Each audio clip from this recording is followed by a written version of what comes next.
السلام عليكم ورحمة الله وبركاته. بسم الله الرحمن الرحيم.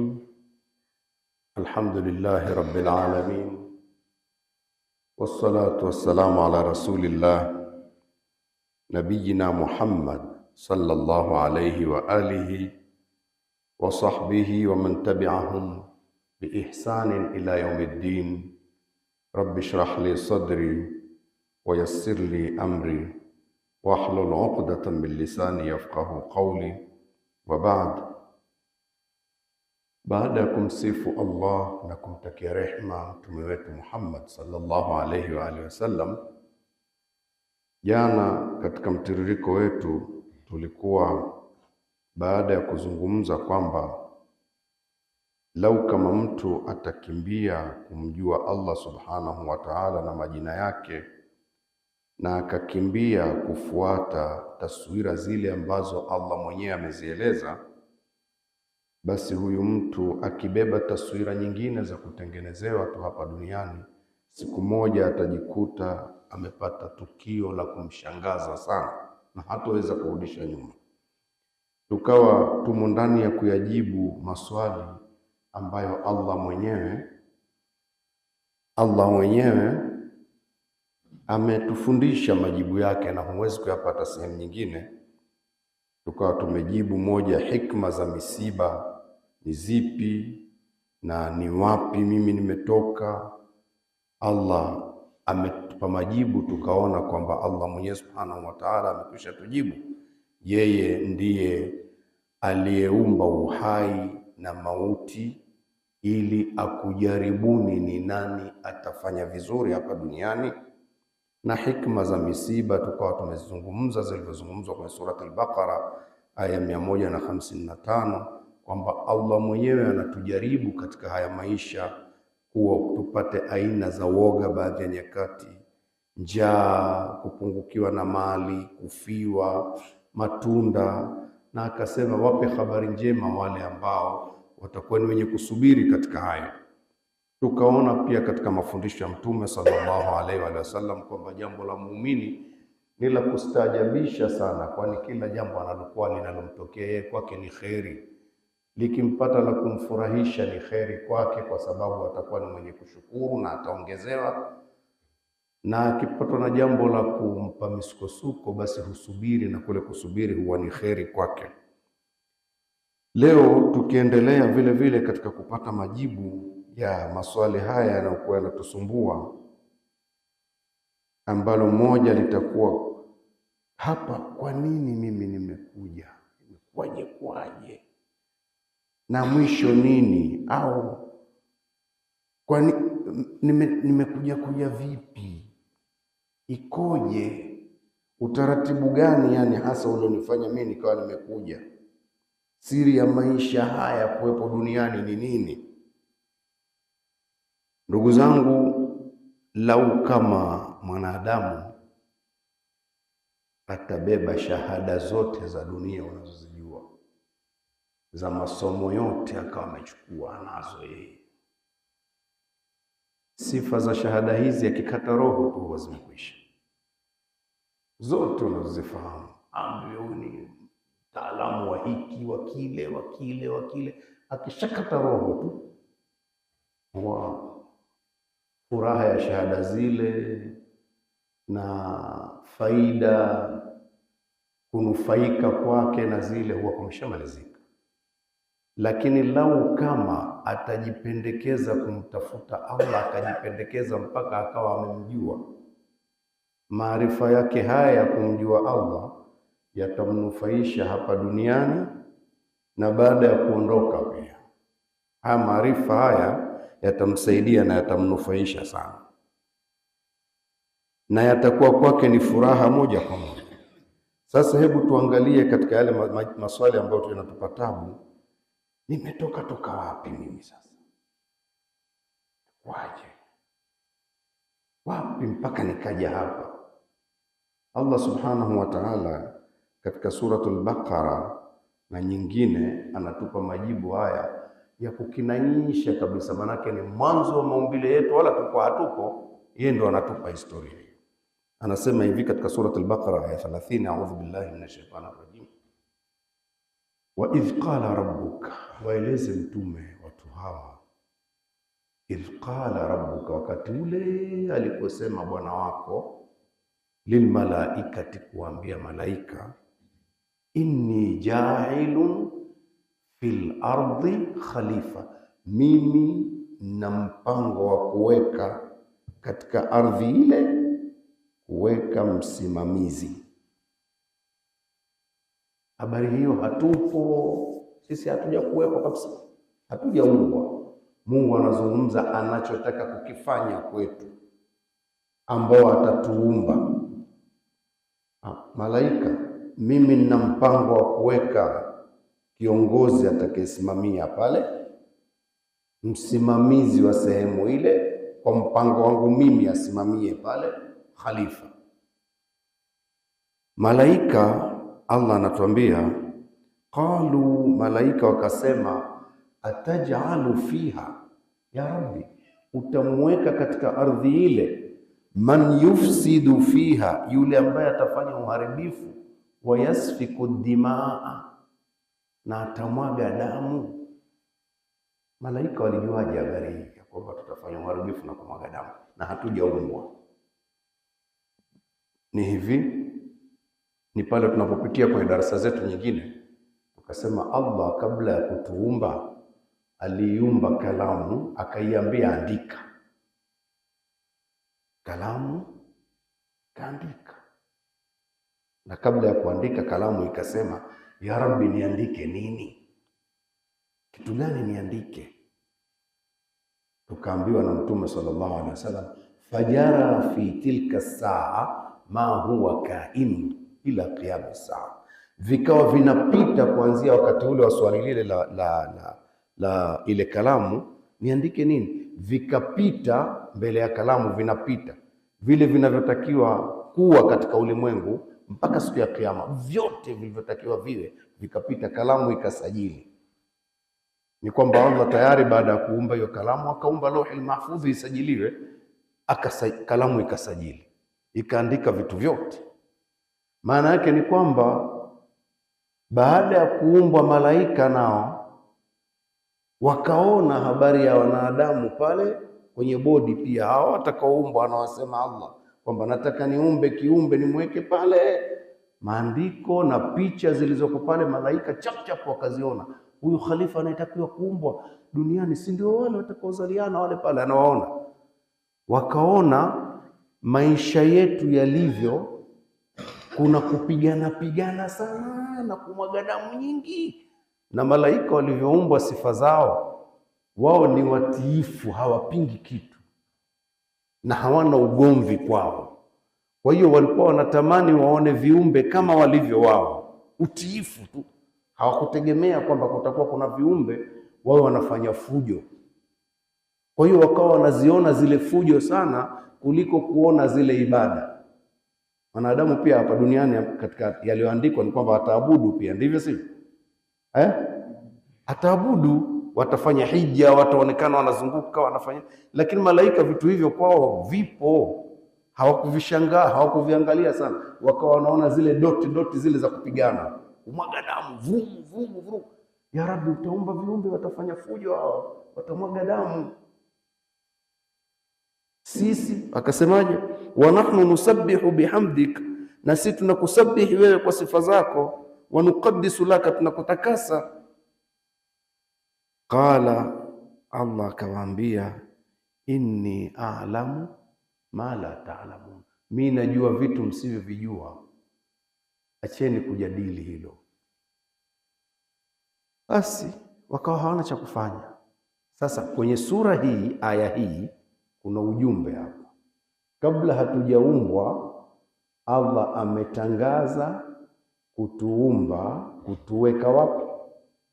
Duniani, ndivyo sivyo? Ameshatangaza hilo, hatujaumbwa. Nataka niumbe kiumbe nimweke pale duniani pale. Picha hiyo tumeshaipata, sawa? Tumetangaziwa sisi kuumbwa, kuletwa pale. Haya, ujumbe huo Allah pia akauzungumza katika surat Sad aya 71. Idh qala rabbuka lilmalaikati, wakati ule alipoambia Allah kuambia bwana wako kuambia malaika, inni khaliqun basharan, mimi nitamuumba mtu. Huyo kiumbe mwenyewe ndio huyo mtu sisi, sawa? Min tini, tena nitamuumba kwa udongo. Hata kuumbwa kwetu kumekushabainiwa tutaumbwa na nini? Kwa udongo. Na hilo leo elimu iliyopo na akili wala hazipingi kuwa sisi tumeumbwa kwa udongo. Ni asili yetu, haipingiki. Yaani udongo na miili yetu ndio asili, haipingiki. Taalamu wote wanasema hivi. Udongo ambao sisi ndio maisha yetu, lazima tule kwenye udongo tu. Sawa sawa? Na vitu vyetu vyote ni vya udongo.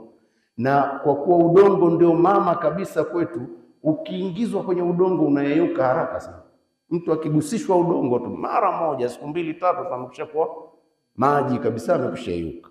Kwa hiyo tukajua pia kumbe asili ya kuumbwa kwetu Mungu alishaitangaza kabla watu hata hawajagundua kwenye utaalamu. Tumeumbwa kwa udongo. Majibu ameyatoa Allah. Na suratul Hijri aya ya 26 Allah akabaini hivi, walaqad khalaqnal insana, na kwa hakika tulimuumba mwanadamu, ndio sisi. Sasa min salsalin, kwenye udongo mkavu, kwenye salsali udongo mkavu, min hamain, udongo wenyewe uliokuwa umekaushwa, ukavu wenyewe. Salsali ni ile sauti ya kwa udongo ukishakauka ukiugonga hivi, si unalia nkang, sawa? Udongo ambao katika kukauka kwake umekauka mpaka unatoa sauti ukiugonga. Min hamain, kutoka katika udongo uliovundishwa mwanzo. Yaani udongo umewekwa maji ukapondwa ukavunda, sasa halafu ukakaushwa. Masnun, uliofikia hali ya kuvunda. Kwa hiyo hata taswira ya kuumbwa kwetu Allah ameibaini, tunaijua. Utaalamu ndio umefikia baadaye kututambua sisi tukoje. Sasa lakini Allah alikushatoa majibu ya maswali haya. Ndio maana tukawa tunasema kwenye somo letu kwamba kuna majibu ya maswali ambayo ungehangaika sana, lakini Allah ameshayajibu. Kwa kujisogeza kwa Allah, kuyajua majina yake, ukamjua ndiye muumbaji. Halafu mimi aliniumba lini?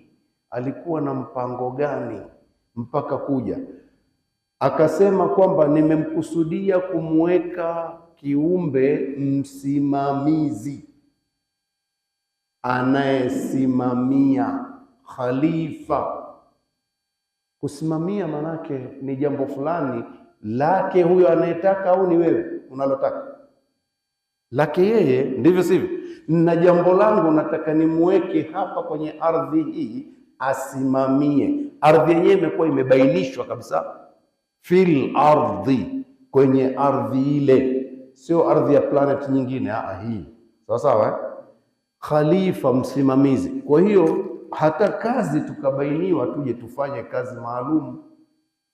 Sasa ukiletwa hapa halafu wewe ukafanya vya kwako, ndio kazi ulioletewa. Mimi niko huru bwana. Uko huru kufanya nini ninachotaka? Hukuumbwa kwa hilo, uliumbwa usimamie kazi maalum. Na majibu mengine Allah alibaini katika Qur'ani kwamba hii kazi yenyewe nilotaka kumpa huyu, niliwaonyesha viumbe wengine kuifanya, wakalalamika, ya Rabbi, hii kazi ngumu.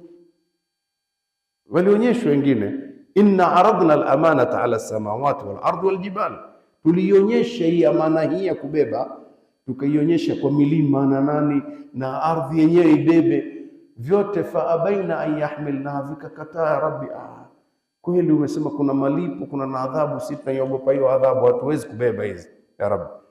Wa hamalaha al-insan, mwanadamu alipoonyeshwa hii kazi akasema nitabeba. Ndio sisi tulikubali kubeba, na tulipokubali kubeba Allah akatupa heshima kwa sababu ya kukubali kubeba. Walaqad karramna bani adam, tulimpa heshima kubwa mwanadamu kwa kule kukubali kubeba.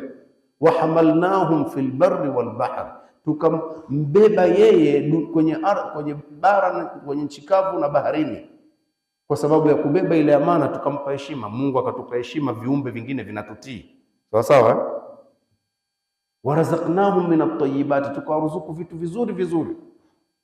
Wafaddalnahum ala kathiri mimman khalaqna, tukawafadhilisha wanadamu kuliko viumbe wengine wengi tuliowaumba. Tafdhila, kwa fadhila nyingi nyingi. Mungu ametupa tafdhili, ametufadhilisha sana. Tunawatumikisha viumbe wengine, tunawatuma wanatutumikia, sawa sawa. Kwa ajili ya nini? Lakini ukhalifa, kusimamia kazi yake. Akatubainia Allah subhanahu wa ta'ala katika surati Dhariyati aya 56, wama khalaqtul jinna wal insa illa liya'budun, sikuumba majini na wanadamu kwa kazi nyingine ila ni kwamba wanitumikie tu. Wanitumikie nini? Ule ukhalifa niliowapa, kazi fulani, fanyeni hii, fanyeni hii, hakuna vingine. Ndicho tulichoumbiwa ndugu zangu, si ndio? Majibu yanapatikana. Sasa akija mtu kwa ufedhuli tu akaletewa falsafa za kidunia akawa anazishika hizo, zitamfedhehesha, siku moja atapata shida. Lakini akirudi akimtafuta Allah subhanahu wa ta'ala na majibu aliyoyatoa, ataona yanakwenda sambamba na ulimwengu anaoishi. Hamna msukumo, hamna kusukumana. Maji yanateremka hivi na wewe unakwenda hivi, lakini maji yanateremka hivi kwa kasi, wewe unataka kuogelea kuja huku, utapigwa na magogo kichwani yanayochukuliwa na maji. Kwa hiyo shida kubwa inayotupata ni pale tunapokuwa hatukubali kwenda na mtiririko, kwa sababu sisi tumeletwa ni makhalifa kusimamia kazi za watu, kazi za Allah subhanahu wa ta'ala alizoziweka. Tukiwa tunakwenda vile vile, husumbuani kabisa. Utaona kila kitu kiko vizuri. Mtu anasema nyewe Islam napenda sana kuna wanawa, kila saa mnanawa, tunanawa, mnatumia maji mengi. Haya, hebu wewe unapenda nini wewe? Hebu fanya hicho kingine ambacho unaona ndio kizuri, alafu uone kitakachotokea. Umepingana na msukumo wa maji, utanuka tu. Ndivyo sivyo? Lazima uende na ule mtiririko. Sunna alizozungumza Mtume sallallahu alaihi wasallam zote ukiziangalia zinakubaliana na maumbile.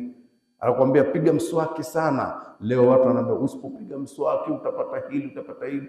Tahiriweni, mtahiriwe, sunna za maumbile. Watu hawataki kutahiriwa mpaka mwisho. Jamani, kutahiri kunaondoa magonjwa mengi. Unaona? Kila kitu. Lala kwa wakati. Ukipingana na hali hiyo, hutaki kulala, unajifanya mjanja, mambo mengine yanaharibika. Unaharibu system huko, alafu mwili umeweka kumbukumbu za usingizi, unakuja kulala katikati ya barabara unagonga. Yaani kuna memory inakusanya ule usingizi uliokuwa unadaiwa upo. Wewe mwenyewe tu utaki kulala, Wenyewe unakuambia mimi niko hapa. Mara uko barabara namna umefumba dakika 2 chini. Lazima uende kwa mpango ule ule. Mambo yatakomfanya mtu awe anaishi vizuri na ana kumbukumbu nzuri na alale kwa kipimo hiki. Wewe unashindana, utaki kulala, unakesha, unabeti tu. Hii kuna hiki ule hivi, unashindana, unakula unavyotaka wewe, unaharibu. Upate hii. Mtume sallallahu alaihi wasallam kuhusu kula alisemaje? Alisema kitu shari sana katika mwili wa mwanadamu ni tumbo. Kulijaza ili tumbo ili shari mno. Masahaba wakasema ya Rasulullah, hatuna namna bwana, tunataka tule bwana, vitu vipo Mungu ameviumba. Akawaambia ikiwa hapana budi, basi theluthi tu iwe ya chakula, theluthi moja iwe ya kinywaji, ubakishe theluthi moja ya pumzi. Haya, mtu akiweza kula hivyo atakuwa na afya nzuri kweli kweli. Wewe unasema bwana, msosi ukija mimi nikujaza, pumzi namwachia Mungu. Utaumwa, lazima uharibikiwe tu, hakuna vingine. Ndugu zangu, haya majibu Mungu amekwisha yaweka. Tukisogeza kwa Allah subhanahu wa ta'ala, tukajifunza majina yake, tukayaona yanavyo apply katika maisha yetu, utaona kila kitu kinakwenda vizuri. Utaongozwa kwenye hili. Mudabbir, yuko anasimamia. Unajua, afala yatadabbaruna alquran, hawazingatii Qur'ani imesema nini? Wakizingatia watu wanaona kila kitu kimejibiwa. Naona niishie hapo. Tushike vizuri kwamba sisi tumeletwa katika dunia hii ni makhalifa wa kusimamia kazi aliyoitaka Allah subhanahu wa ta'ala. Ukifanya kivyako utaharibu dunia na utajiharibia mwenyewe. Sisi ni makhalifa, wasimamizi kama vile anavyotaka Allah, sio tuendeshe tunavyotaka sisi wenyewe.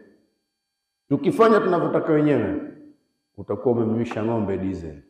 Unataka eti abebe jembe kubwa kama la trekta, kwa sababu akishakuwa na diesel naye atakuwa itawezekana bari. Au utakuwa trekta umelijaza mapumba, unasema bwana, nataka nipunguze gharama bwana, diesel kwenye trekta lilime bwana, itakuwa mimi nitajaza tu pumba anazokula ng'ombe naye itawezekana bari. Wa sallallahu ala nabiyina Muhammadin wa ala alihi wasallam.